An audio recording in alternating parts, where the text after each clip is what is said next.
By the 4th and 5th centuries AD, the Roman Empire had been severely weakened. In fact, in 410 AD, Alaric and the Visigoths had sacked Rome itself. For the Church, this was a time of heresy, disagreement, and fanaticism.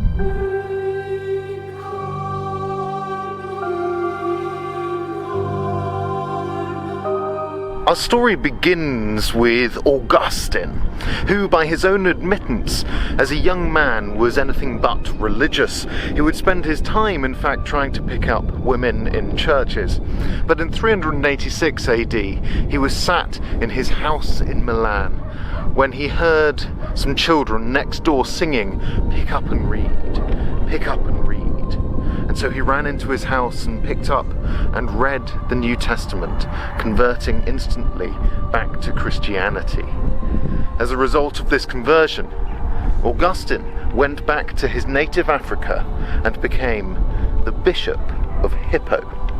In Hippo, Augustine had his first encounter with the Donatists, which was another Christian group who were significantly radical. They thought that every Christian had a duty to be morally perfect. In fact, they thought that things like the sacraments could only be performed by a vicar who was irreproachable. This was unrealistic, and as often happens with unrealistic expectations, most people don't meet them. The Donatist response to this was to incite mobs to go after what Augustine called learned men. They were dragged from their houses, ambushed in the streets, and acid attacks were the most common form of Donatist vengeance. It was here, within the tumultuous situation in Hippo, that Augustine developed his theology. Now, part of this was highly theoretical. He was what we call a Neoplatonist. A Neoplatonist is someone who believes, like Plato did, that there is a realm of the forms where true knowledge is acquired, and then there is the baser, less respectable physical world. Now, for Augustine, there's only really one form, the form of the good, which is contained within the mind of God.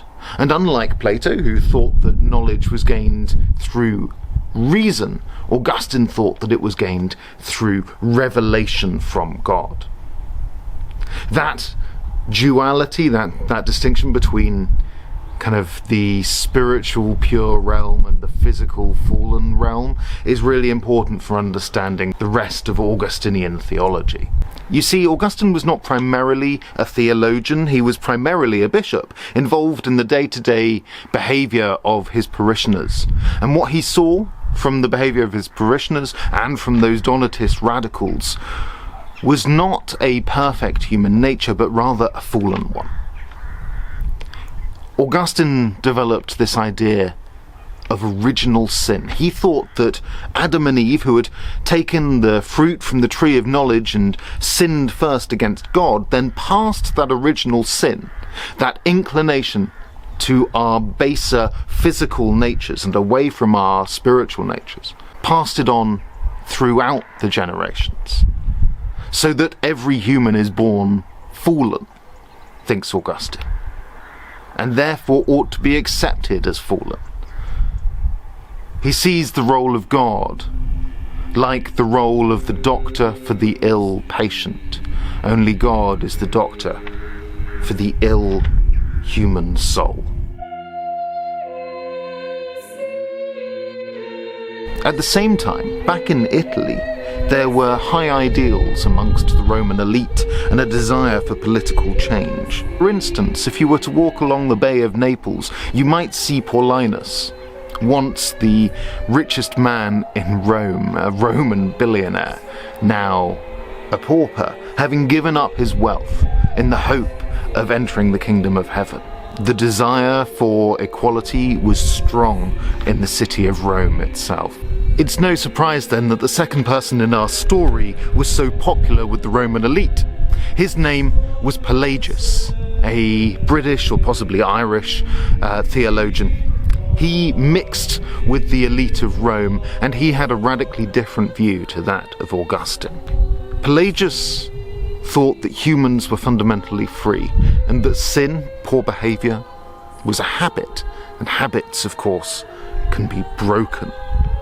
Pelagius thought that there was a fundamental difference between the officially Christian Roman Empire and the truly Christian soul and behaviour.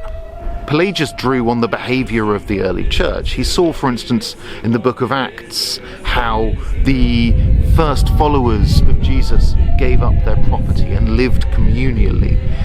Pelagius advocated for huge social change. For what is your soul worth if it is covered in gold? As Pelagius himself wrote, since perfection is possible for man, it is obligatory.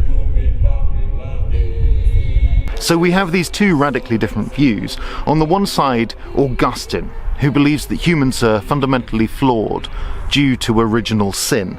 And on the other side, Pelagius, who believes that we are fundamentally free and therefore have a duty to be good.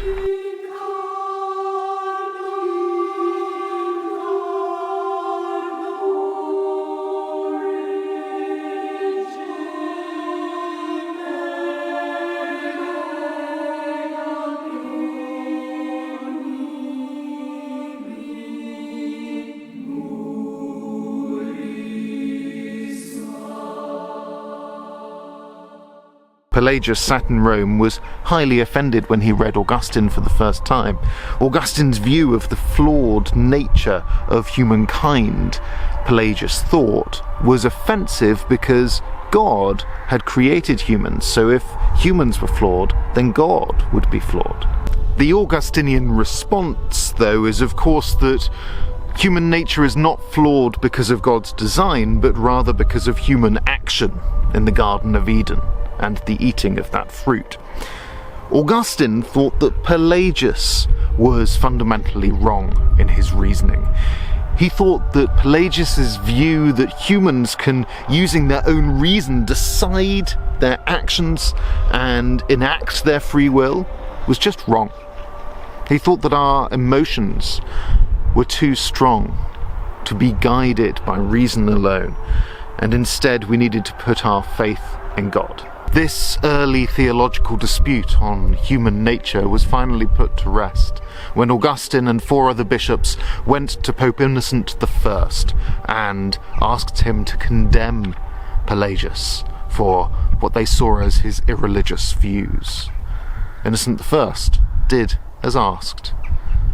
Posthumously, Pelagius was condemned as a heretic, and Augustine has gone on to be known as one of the founding theological fathers of the Catholic Church.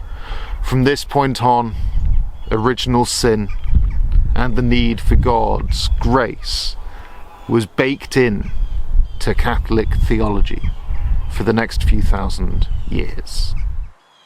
Augustine versus Pelagius, Catholicism versus Donatism, whatever you think of this debate, what it does represent is a big shift away from the ancient ideas of the unimportance of the individual versus the gods, and the importance of ideas of family identity and duty, towards a valuing of each person and their internal moral life.